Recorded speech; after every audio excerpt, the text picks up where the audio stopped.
تب کہیں جا کر اللہ مانگے. پھر مانگیے اللہ سے کیا مانگنا چاہتے ہیں, اللہ دینے کے لیے تیار ہے, نو ایشوز. ارے کائنات اس کی ہے, وہ ہر چیز دینے پر قادر ہے. لیکن اب یہ بھی ضروری نہیں ہے کہ آپ جو مانگے وہ فوری مل جائے تو آپ وہ اللہ پر اعتبار کریں گے, بھروسہ کریں گے. نہیں مانگا تو پھر اب شکایتیں شروع کر دیں. دیکھیے دعا کی قبولیت کی 3 چیزیں ہیں. یا تو وہ چیز دعا قبول جو آپ کی قبول ہو گئی ہے, جو چیز مانگی گئی اللہ دے دے آپ, یہ پہلا اسٹیج. دوسرا, کوئی مصیبت اللہ نے لکھ دی تھی اس وقت آپ کے لیے, آپ نے دعا مانگ لی, اللہ تعالیٰ نے آپ کو آپ کی مانگی ہوئی چیز تو نہیں دی, وہ مصیبت کو ٹال دیا. آپ کو پتہ ہی نہیں ہے, آپ کو پتہ ہی نہیں ہے کہ دعا کے کیا اثرات ہوئے ہیں. ورنہ وہ دعا کر کے باہر نکلتے ٹکر ہو جاتی, سیڑھیوں پہ پیر پھسلتا, ہڈی ٹوٹ جاتی, کچھ بھی ہو سکتا تھا. Anything can happen. اللہ نے بچا لیا. تیسری چیز, تیسرا اسٹیج, اللہ اٹھا کے قیامت کے لیے رکھ لے. بندہ جائے گا اللہ کے سامنے کھڑے رہ کے حساب کتاب پیش کرے گا. پتہ چلے گا نیکیوں کا پلڑا ہلکا ہے, گناہوں کا بھاری ہے. ہاں بھائی کو اور نیکی ہے, فرمایا عرض کرے گا کہ اللہ اور تو کچھ یاد نہیں آ رہا ہے. اللہ تعالیٰ کونے سے پرزہ نکال کر نیکیوں کے پلڑے میں ڈال دے گا. نیکیوں کا پلڑا بڑی تیزی کے ساتھ وزن ہو کر نیچے آ جائے گا, گناہوں کا پلڑا ہلکا ہو جائے گا. انسان حیران ہوا کہ اللہ میاں یہ کون سا نیک کام ہے جو مجھے نہیں معلوم. تو اللہ فرمائے گا یہ تیرا نیک کام نہیں تھا, یہ تیری دعا تھی جو فلاں وقت تو نے مانگی تھی, میں نے قبول نہیں کی. تو لاپرواہ ہو گیا کہ اللہ میاں نے قبول کرے, لوگوں سے شکایتیں کرتا پھرتا رہا, لیکن میں نے اس دن کے لیے روک کر رکھا. انسان تمنا کرے گا کاش میری دنیا کی کوئی دعا قبول نہیں ہوتی, آخرت کے لیے رکھ دی جاتی اور میں آسانی کے ساتھ جنت میں چلا گیا. اللہ بندوں کو اتنا چاہتا ہے, تو ضروری نہیں ہے کہ ہم جو مانگیں وہ فوری مل جائے. ہو سکتا ہے وہ چیز ملنے میں ہمارے لیے نقصان ہو. ہم نہیں جانتے, اللہ جانتا ہے. چلیے آگے بڑھتے ہیں. یہاں پر سورہ نازعات ہے. اللہ تعالیٰ ایک اور سورہ ہمارے نبی صلی اللہ علیہ وسلم پر نازل فرما رہا ہے, اور آخرت کے موضوع چل رہے ہیں, آخرت کی گفتگو ہو رہی ہے. اور والنازعات غرقا والناشطات نشطا والسابحات سبقا فالسابقات سبقا فالمدبرات امرا. مفسرین نے ان تمام قسموں کے لیے جس مخلوق کا ذکر کیا ہے وہ فرشتے ہیں. ترجمہ سماعت فرمائیے. قسم ہے فرشتوں کی جو ڈوب کر کھینچتے ہیں, انسانی روحیں نکالتے ہیں اور آہستگی سے نکال کے لے جاتے ہیں. ان فرشتوں کی جو کائنات میں تیزی سے گردش کرتے پھرتے رہتے ہیں. فرشتے آ رہے ہیں جا رہے ہیں آسمان پر, بندوں کی رپورٹیں لے کے جا رہے ہیں, اللہ کے مختلف احکامات کو سر انجام دے رہے ہیں. دیکھیے اس وقت دنیا میں تقریباً 700 کروڑ انسان زندہ ہیں, تو اب ان کو ضرب دے لیجئے 2 سے 1400 کروڑ انسان 1400 کروڑ فرشتے انسانوں کے ساتھ اس وقت زمین پہ موجود ہیں. یہ اثر میں آئے ہیں, فجر تک رہیں گے ہمارے ساتھ. وہ تخصیص نہیں کرتے, یہ مسلمانوں کے ساتھ کے لیے آئے ہیں, ہم ہندوؤں کے, کرسچنوں کے, یہودیوں کے, بدھسٹ کے, جینیس کے, کسی کے لیے. ہر انسان کے ساتھ 2 فرشتے لگے, کرامن کاتبین, وہ لگے ہوئے ہیں ان کا. اور ان کی یہ 2 واپس جاتے ہیں, پھر دوسرے 2 آتے ہیں, اور کتنے ہو گئے؟ اور 7 کروڑ 21 کروڑ تو یہی ہو گئے. یہاں پر 14 کروڑ تو فرشتے ہو گئے. اگر یہ ہم مخصوص بھی کر دیں تو 14 کروڑ تو فرشتے اطراف میں لگے ہوئے ہیں. اب ان کے علاوہ ہزار لاکھوں کروڑوں فرشتے اللہ کے حمد و ثنا پر 7 آسمانوں پہ موجود ہیں. رسول اللہ صلی اللہ علیہ وسلم نے معراج کے موقع پر فرمایا کہ میں نے کسی آسمان کو بھی خالی نہیں پایا, تل دھرنے کی جگہ ایسی نہیں جہاں فرشتے موجود نہ ہوں. اس کے علاوہ کائنات میں کروڑوں فرشتے گھوم رہے ہیں. کسی کا کام اسرائیل علیہ السلام کی نگرانی میں لوگوں کی روحیں قبض کرنا ہے. حادثوں سے جہاز ڈوب کے مر رہے ہیں, بلندیوں سے گر رہے ہیں, آگ میں جل کے مر رہے ہیں, نیچرل ڈیتھ ہو رہی ہے. ایک دن میں کتنے انسان مرتے ہیں, گوگل پہ جائیے سرچ کر لیے, پتہ چلے گا. آج کا ڈر دل سے نکل جائے گا. ایک دن میں جب اتنے مرتے ہیں تو یہ وبا سے اتنے مر گئے تو کیا فرق پڑا. موت اللہ کی طرف سے ہے, میری اور آپ کی طرف سے نہیں ہے. دنیا کی لاکھ کوششیں کرنے کے بعد کوئی مجھے نہیں مار سکتا جب تک اللہ نے میرا وقت نہ لکھا ہو. اور اللہ نے وقت لکھ دیا ہو, کوئی مجھے بچا بھی نہیں سکتا. 1 سیکنڈ میری زندگی میں اضافہ نہیں کر سکتا, نہ 1 سیکنڈ اضافہ, نہ 1 سیکنڈ کمی. یہ ایمان اگر ہے تو ہم مسلمان ہیں, یہ ایمان نہیں ہے تو پھر سمجھے کہ ایمان کا ہم خیر منائیں. تو اللہ فرما رہا ہے کچھ فرشتے ہیں جو اللہ کا احکام ہے، کچھ فرشتے بادلوں پر ہیں، اب وہ ادھر سے ادھر، کچھ فرشتے زمین کو زلزلے دینے میں لگے ہوئے، کہیں نہ کہیں چھوٹا موٹا ہلکا ہر قسم کا زلزلہ آ رہا ہے. تو اللہ کی مخلوق ہے. روحیں نکالتے ہیں تو دو قسم کے الگ الگ فرشتے ہوتے ہیں. ایک فرشتوں کی تعداد، ایک فرشتے وہ ہیں جو نیک لوگوں کی روحیں نکالتے ہیں تو بڑے خوبصورت شکلوں میں آتے ہیں اور اتنی آسانی سے اس مرد مومن کی یا مومن عورت کی روح نکالتے ہیں کہ اسے پتہ بھی نہیں چلتا، بلکہ ایسا معلوم ہوتا ہے جیسا کہ ایک ہلکی سی باریک سوئی چبھی. اور یہ سوئی چبھنا گلف والوں کے لیے بڑا کامن ہے، ہر 2 سال میں جانا پڑتا ہے، بلڈ دینا پڑتا ہے. اچھے سے اچھے پہلوانوں کو ہم نے دیکھا کہ ایسا ہاتھ دے کے ادھر یوں دیکھتے بیٹھتے ہیں، جو جیسے ہی نرس سوئی اندر جسم میں جلد میں داخل کرتی ہے منہ سے سی تو نکل ہی جاتی ہے، اچھا ہو. بس اتنی تکلیف ہوتی ہے، دیٹس آل، ویری سمپل. لیکن جو برے لوگ ہوتے ہیں ان کے لیے فرشتے بڑی بھیانک شکل میں آتے ہیں اور اس برے آدمی کی روح جسم کے اندر دوڑتی پھرتی رہتی. جسم میں روح کہاں ہے کہ آج تک کسی بڑے سے بڑے سائنٹسٹ، بڑے سے بڑے ڈاکٹر، فزیشین، کنسلٹنٹ کو پتہ نہیں چل سکتا. البتہ روح جب نکل گئی، بڑے سے بڑا ڈاکٹر یا سیدھا معمولی سا جی پی بھی آ کر جنرل فزیشین آپ سے کہے گا ہی از نو مور. تو یہ روح ہوتی کہاں ہے؟ ہاتھ میں، پیر میں، جہاں جہاں کا نام لیجئے. جسم کے بے شمار حصے بہت سارے لوگوں کے وہ نہیں ہیں، کسی کو پیر نہیں ہے، کسی کے ہاتھ نہیں ہے، کسی کا دماغ ہی نہیں ہے. اب تو دل بھی آرٹیفیشل بن رہے ہیں، پھیپھڑے، گردے، کیا کیا چیزیں آرٹیفیشل بن رہی ہیں بتائیے. تو یہ روح رہتی کہاں ہے؟ کہیں ہے. اسی لیے جب رسول اللہ سے پوچھا گیا یسألونک عن الروح، روح کے بارے میں پوچھے، قل الروح من امر ربی، اللہ کا حکم ہے. وما اوتیتم من العلم الا قلیل، اس کے بارے میں تمہیں کوئی علم نہیں دیا گیا، بس علم اتنا دیا گیا کہ روح ہوتی ہے تو انسان زندہ ہے، چاہے وہ کوما کنڈیشن میں کیوں نہ ہو. اور روح جب نکال لی گئی، اچھا خاصا صحت مند آدمی، تمہارا باپ ہو، بھائی ہو، بیٹا ہو، بیوی ہو، شوہر ہو، چند گھنٹے میں لے جا کر اپنے ہاتھوں سے دفن کر کے آتے ہوئے جلا دیتے. ایک چیز ہے تو یہ فرشتے وہ نکالتے ہیں. اللہ کے احکامات بجا لانے میں تیزی دکھاتے ہیں. ہم کو بھی یہ کام کرنا چاہیے. اللہ رسول کا کام اللہ کے بندوں تک اللہ کے اس آخری کلام کو، پیغام کو پہنچا، سمپلیفائی کر پازیٹیولی. کسی بھی غیر مذہب سے والے سے گفتگو کریں گے تو اسے یہ بتائیے تمہارے مذہب میں یہ خامیاں ہیں. اسے یہ بتائیے میں جس عقیدے کو مانتا ہوں اس میں فائدے کیا ہیں، benefit, what are the benefits, نہ صرف دنیا کے آخرت میں کیا ہے بتائیے.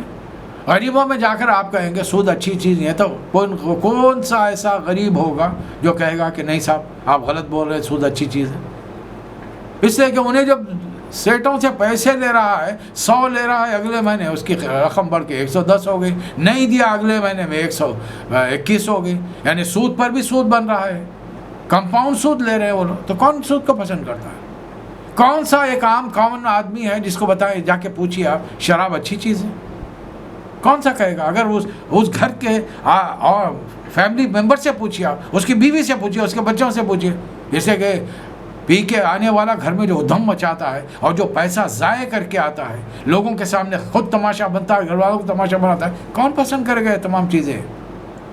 اسلام کے ان چیزوں کو پازیٹیولی ان کے سامنے بات کیجئے، سمجھائیے، تب کہیں ان کو یہ چیز سمجھ میں آ جائے. پھر اللہ فرما رہا ہے یہ تمام مثالیں ہم دے رہے ہیں. یہ فرشتوں کی جو مخلوق ہے یہ نورانی مخلوق ہے، ہم نے ان کو بنایا ہے. 4 بڑے فرشتے بھی ہیں، جبرائیل، عزرائیل، اسرافیل، میکائیل، یہ 4 فرشتے ہیں. ان کے علاوہ 4 فرشتے. ہم نے یہ مخلوقات یوں ہی نہیں بنائی ہیں، ہر ایک کے ذمہ کچھ کام دیا ہے. یہ پروگرامڈ مخلوقات ہیں، ان سے ہم کو کسی قسم کی نافرمانی کی توقع نہیں. البتہ نافرمانی کوئی کر سکتا ہے تو جن اور انس، ان کو ہم نے اختیار کی، تھوڑی سی اختیار کی آزادی دی. پھر اللہ فرما رہا ہے قیامت کا دن آ جائے گا، یوم ترجف الراجفہ تتبعہ الراجفہ، یہ پے در پے زمین کو کوٹ ڈالا جائے گا. قلوب یومئذ واجفہ، اس زمانے کے جو منکرین آخرت ہیں، آخرت کا انکار کرنے والے، ان کے کلیجے لرز رہے ہوں گے، آنکھیں پھترات ہو چکی ہوں گی. وہ دنیا میں کہتے تھے اَإِنَّا لَمَرْدُودُونَ فِي الْحَافِرَةِ، کیا جب ہم واپس پلٹا کے لائے جائیں گے، جب مٹی ہڈیاں جب ہماری گل جائیں، اِذَا كُنَّا عِظَامًا نَخِرَةً، ہماری ہڈیاں بوسیدہ ہو جائیں گی، کھوکھلی ہو جائیں گی، اگر یہ واپسی ہے تو بڑے خسارے کی واپسی. اللہ اس کا جواب دے رہا فَإِنَّمَا هِيَ زَجْرَةٌ وَاحِدَةٌ فَإِذَا هُمْ بِالسَّاهِرَةِ، ایک زور کی ڈانٹ ہوگی، تیسرا سور ہوگا، اور سارے انسان آدم علیہ السلام سے لے کر قیامت تک پیدا ہونے والے اللہ کے دربار میں حاضر ہو جائیں گے. یہاں پر آیت نمبر 15 سے گفتگو بدل رہی ہے، نبی صلی اللہ علیہ وسلم کو تسلی دی جا رہی ہے. اللہ تعالیٰ کا حدیث موسیٰ، اے نبی صلی اللہ علیہ وسلم، حضرت موسیٰ علیہ السلام کا کچھ قصہ آپ کو پہنچا ہے. اذ نادى ربه بالوادي المقدس طوى، درمیان سے ذکر سنایا جا رہا. موسیٰ علیہ السلام کی پیدائش کہاں ہوئی، پرورش کہاں پا ہے، کیا ہوا جوانی میں، مصر چھوڑ کے کیوں چلے گئے، مصر واپس کب آ رہے ہیں. بس بیچ میں زندگی کے درمیانی موڑ پر بتانا مقصود یہ ہے کہ موسیٰ علیہ السلام جب مدین سے بھی بچوں کے ساتھ آ رہے تھے مصر، اور مصر میں چونکہ آپ کے ہاتھوں ایک خون ہو چکا تھا، ایک آدمی مر چکا تھا، اور مصر میں آپ پہ ایک مقدمہ تھا کہ قاتل کو موت کی سزا دی جائے گی. اب آپ یہ سمجھ کے واپس جا رہے تھے کہ 10 سال ہو چکے ہیں، لوگ بھول بھال گئے ہوں گے. راستے میں اچانک اللہ نے آپ کو روک کر نبی بنا دیا. اور محاورہ مشہور ہے نا، آگ لینے گئے تھے، پیغمبری مل گئی. تو اے مکے والو، تم کیا سمجھ رہے ہو محمد صلی اللہ علیہ وسلم کو ہم نے نبوت دینی ہے تو فرشتے آ کے بینڈ باجا بجائیں گے، ایک اعلان ہوگا، آسمان سے اعلان آئے گا، فرشتے آ کے کھڑے رہیں گے یہاں پر، ڈھول تاشا پیٹیں گے، اور ایک فرشتہ اعلان کرے گا کہ آج سے محمد بن عبداللہ یہ اللہ کے نبی منتخب کر لیے گئے ہیں، لوگوں ان کی اتباع کرو. اللہ یہ کام کرتا ہی نہیں ہے. ہر دور میں نبیوں کو ایسا ہی نبی اچانک بنا دیا گیا. جب ان کے رب نے ان سے کہا تھا، کہاں کہا تھا، بالوادی المقدس طویٰ اذهب یا فرعون انہ طغیٰ، فرعون کے پاس جائیے، بہت ظالم ہو گیا ہے، بہت باغی ہو گیا ہے، طغیانی میں آگے بڑھ چکا ہے، معصوم بچوں کو اس نے قتل کیا ہے. اور یہ معجزے لے جائیے، ایک تو لاٹھی کو زمین پہ ڈالیں تو اژدہا بنے گی، دوسرا جیب میں ہاتھ ڈال کے نکالیں گے، سورج کی طرح چمکے گا، کسی کی آنکھوں کو تکلیف نہیں ہوگی. لیکن معجزے دکھا کر ڈرائیے مت اس کو. کوئی ڈر سے، خوف سے، لالچ سے ایمان قبول کرے گا تو وہ ایمان اللہ کے یہاں قابل قبول نہیں ہے. دلیلوں کی بنیاد پر اسلام کی دعوت دیجیے، وہ قبول کرے گا، اللہ کے یہاں قابل قبول. آپ کی دعوت بھی قابل قبول، اس کا اسلام بھی قابل قبول. ڈرا کر، طاقت کے زور پر، پیسے کی لالچ کے ذریعے، عہدے کی لالچ کے ذریعے، عورت کے ذریعے، ان چیزوں کی بنیاد پر تم لوگوں کا دین ادھر سے ادھر کرو گے، ان کو دین دل بدلا یہ دل بدلی کہلاتی ہے، یہ دین کے تبلیغ نہیں ہوتی ہے. تو جائیے فرعون کے پاس جا کر فَقُلْ هَلْ لَكَ إِلَىٰ أَن تَزَكَّىٰ، میں تجھے وہ حرکتیں، وہ باتیں بتاؤں جس پر عمل کر کے آج تک جتنے بڑے بڑے گناہ تو نے کیے، معصوم ہزاروں بچوں کا ایک سال میں تو نے خون کیا، قتل کیا ہے، تو پاک کی اختیار کر لے، اللہ تیرے تمام گناہ معاف کرے. وہ اہدیک الی ربک فتخشی، اور وہ راستہ بتاؤں کہ تو اپنے آپ کو خدا کہنا چھوڑ کر خدا کو مانے اور اس سے ڈرنے والا بن جائے.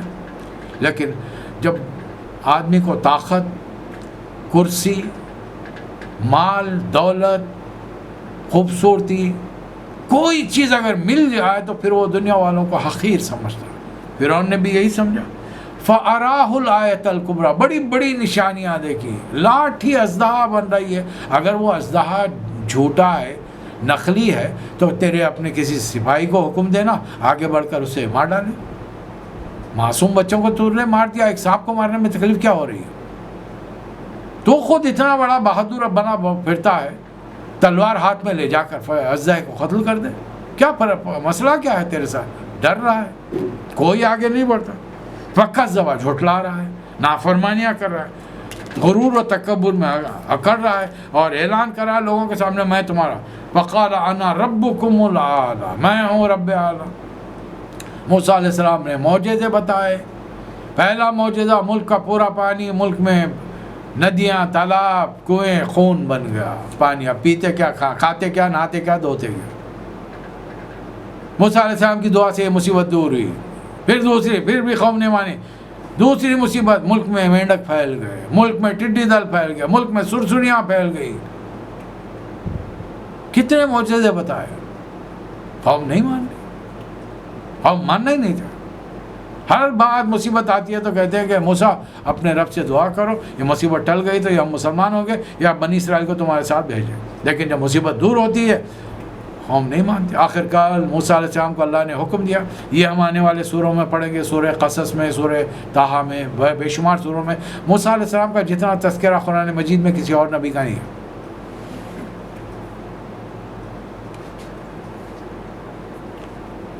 اللہ تعالیٰ اس کے بعد میں فرما رہا فَأَخَذَهُ اللَّهُ نَكَالَ الْآخِرَةِ وَالْأُولَىٰ، اللہ نے اسے دنیا آخرت میں پکڑ لیا.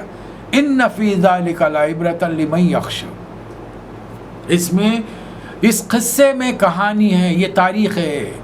آج کے موسیٰ علیہ السلام کے امتیوں کے ہاں یہ تاریخ معروف ہے، عیسیٰ علیہ السلام کے امتیوں کا یہ تاریخ معروف ہے. یعنی آدھی more than 50% of human population of the world اس واقعے کو حق مانتی ہے کہ فرعون ڈوب گیا تھا. اور آج اس فرعون کی لاش مصر کے قاہرہ کے میوزیم میں رکھی ہوئی ہے. اب بتائیے اس سے بڑھ کر معجزہ کیا ہو سکتا ہے کہ 1400 سال پہلے بشارت دے دی گئی تھی کہ فرعون کی لاش کو ہم ڈوبنے نہیں پائیں گے.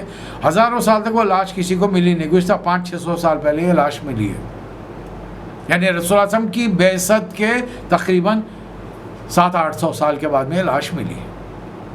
اب اس سے بڑھ کر رسول اللہ علیہ وسلم کی رسالت کا زندہ معجزہ کیا ہوگا؟ اسی قرآن میں اللہ نے فرمایا، ڈوبتے وقت فرعون نے کہا کہ میں موسیٰ آمنت برب ہارون و موسیٰ، میں موسیٰ اور ہارون کے رب پر ایمان لاتا. تو اللہ نے فرمایا الان، اب ایمان لاتا، اس سے پہلے میری نافرمانیاں کرتا.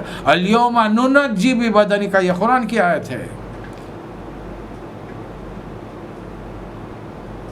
ہم تیرے بدن کو محفوظ رکھیں گے اور آنے والے دور کے لیے ایک نشانی معجزہ بنا کے چھوڑ دیں گے. اس زمانے میں رسول اللہ صلی اللہ علیہ وسلم نے کبھی سمندر کا سفر ہی نہیں کیا کہ آپ کے زمانے میں یہ لاش دریافت ہوئی ہوگی. صحابہ کے زمانے میں، تابعین، تابعین کے زمانے میں 600-700 سال تک تو یہ لاش دریافت ہی نہیں. آج سے 500 سال پہلے یہ لاش دریافت ہوئی ہے. یہ ہے زندہ معجزہ. اس نے اپنے آپ کو خدا بنا لیا تھا، لوگوں کے سجدے کراتا تھا. اللہ ہم نے اسے پکڑ لیا. اس میں عبرت ہے، سبق حاصل کرو اس سے. اب ہمارا حال یہ ہے کہ ہم سبق حاصل کرنا نہیں چاہتے. آج کے بھی نام نہاد مسلمان تھوڑے سے معلومات رکھ لیں گے. پہلا سوال یہ کریں گے بیٹھ سے، سب وہ جو فرعون فوج لے کے گیا تھا کتنے 10,000 تھی 15,000 تھی؟ سوال 10,000 15,000 10 لاکھ 15 لاکھ کی نہیں ہے. سوال یہ ہے کہ 10 آدمیوں کے ساتھ بھی گیا تھا وہ، اس کی اگر فوج تھی اللہ نے اسے غرق کر دیا. فوج بڑی تھی، اتنی کافی ہے. فرعون کی فوج بہت بڑی تھی، اللہ نے اس پوری فوج کو ایک وقت میں سمندر میں غرق کر دیا. سبق ایسے سیکھا جاتا ہے، سبق الٹے سیدھے سوالات کر کے نہیں سیکھا جاتا.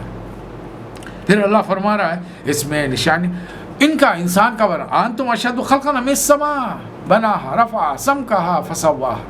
ارے اتنی بڑی چھت ہم نے اٹھائی بغیر کسی سہارے کے. یہ آسمان کا بنانا ہمارے لیے مشکل تھا؟ دیکھیے اللہ نے آسمان تو بنا دیے، 7 آسمان بنائے. پہلا آسمان ہم کو نظر آ رہا ہے. دنیا نے بڑی ترقی کر لی ہے. ذرا ان بڑے بڑے سائنٹسٹوں سے پوچھ کے دیکھیے یہ آسمان کس میٹیریل کا بنا ہے. کبھی اللہ آسمان کے بارے میں فرمایا یہ دروازے بن جائے گا، کبھی فرما رہا ہے کہ یہ پگھلی ہوئی چاندی کی طرح ہو جائے گا. یوم تکون السماء کالمہل وتکون الجبال کالعہن. یہ قرآن کے الفاظ ہیں. تو کس میٹیریل کا بنا اتنا تو بتا دو ہم کو. اچھا میٹیریل بڑی دور کی بات ہے بھائی، قریب پہنچو گے تو میٹیریل معلوم ہوگا نا. چاہے اتنا بتا دو زمین سے آسمان، پہلے آسمان کا ڈسٹینس کتنا ہے، نہیں بتا سکتے تو. اس لیے کہ پہلے آسمان زمین کے بیچ میں ملینز بلینز گیلیکسیز ہیں، ٹریلینز کے قریب پلانیٹس ہیں جس کو گنتے گنتے انسان تھک چکا ہے. کیسے کرو گے؟ پھر ہم نے زمین سے رات ڈھانکی، دن نکالا، زمین کو بچھایا، اندر سے پانی اور چارہ نکالا تمہارے لیے اور تمہارے جانوروں کے لیے. پہاڑ گاڑ دیا اس کے اندر. پھر ایک دن فَإِذَا جَاءَتِ الطَّامَّةُ الْكُبْرىٰ، پھر آئے گا وہ تیسرا سور، انسان اپنے رب کے سامنے حاضر ہوگا، یوم یتذکر الانسان ما سعی، کیا کیا کر کے آیا ہے۔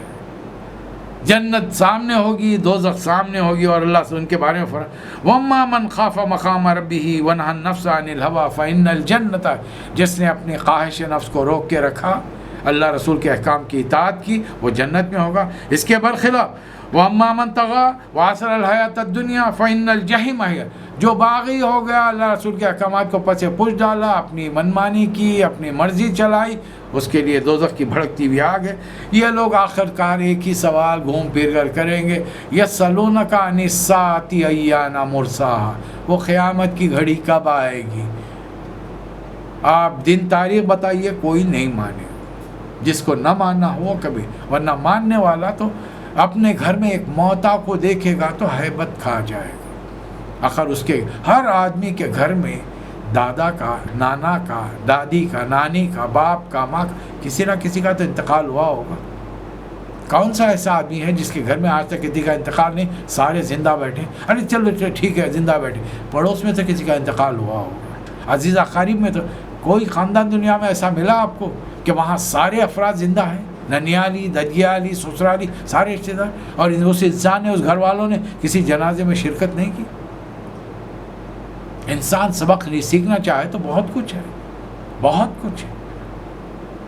طوفان آتے ہیں، دیکھتے کہ دیکھتے آبادیاں برباد ہو جاتی ہیں، تباہ ہو جاتی ہیں، فصلیں برباد ہو جاتی ہیں، ختم ہو جاتی ہیں، کھانے پینے کے لالے پڑ جاتے ہیں۔ سیکھنے کے لیے تو ہر چیز نشان عبرت ہے، نہ سیکھنا چاہیں تو پھر ہمارے گھر کے، ہمارے ساتھ وہ واقعات ہو جائے، نہیں ماننے والا کبھی نہیں مانے گا۔ قیامت کے بارے میں آپ سے پوچھتے ہیں، یسألونک عن الساعة ایان مرساہا، اے نبی صلی اللہ علیہ وسلم فیما انت من ذکرہا، آپ کا کیا تعلق ہے قیامت سے؟ کائنات بنایا اللہ، خاص وقت پہ ختم کرے گا، خاص وقت پہ اللہ کرے گا، تو یہ جو ختم ہوگی وہ قیامت کہلائے گی۔ آپ کا کیا تعلق ہے اس سے؟ فیما انت من ذکرہا، اس کے کیا آپ کی نسبت کیا؟ آپ یہ بتا رہے ہیں لوگوں کو، یہ دھمکی دے رہے ہیں قیامت میں لاؤں گا، نہیں، قیامت اللہ کی طرف سے آئے گی۔ یہ ٹاپک ہمیشہ الی ربک منتہاہا، اس ٹاپک کو ہمیشہ اپنے رب کی طرف موڑ دیجیے۔ دنیا میں آپ سے مجھ سے سوال ہوں گے قیامت کب آئے گی، نہیں، ہم وی ڈونٹ نو، بلکہ یہ بتائیے کہ میری اور تمہاری قیامت اس دن ہے جس دن فرشتہ آ کر روح نکال کر لے جائے گا۔ تمہارے ہاں بھی فرشتے کا نام تم نے کچھ اور رکھا ہے، راکشس رکھا ہے جو تمہاری روح لے جاتا ہے۔ ہمارے ہاں موت کا فرشتہ عزرائیل ہے، ان کے تحت ایک بڑی ٹیم ہے جو دنیا میں ہر روح کی زی روح مخلوق کی روح کو قبض کرنا ان کی ذمہ داری اللہ نے مقرر کیا ہے۔ فنش، ختم ہو گئی بات۔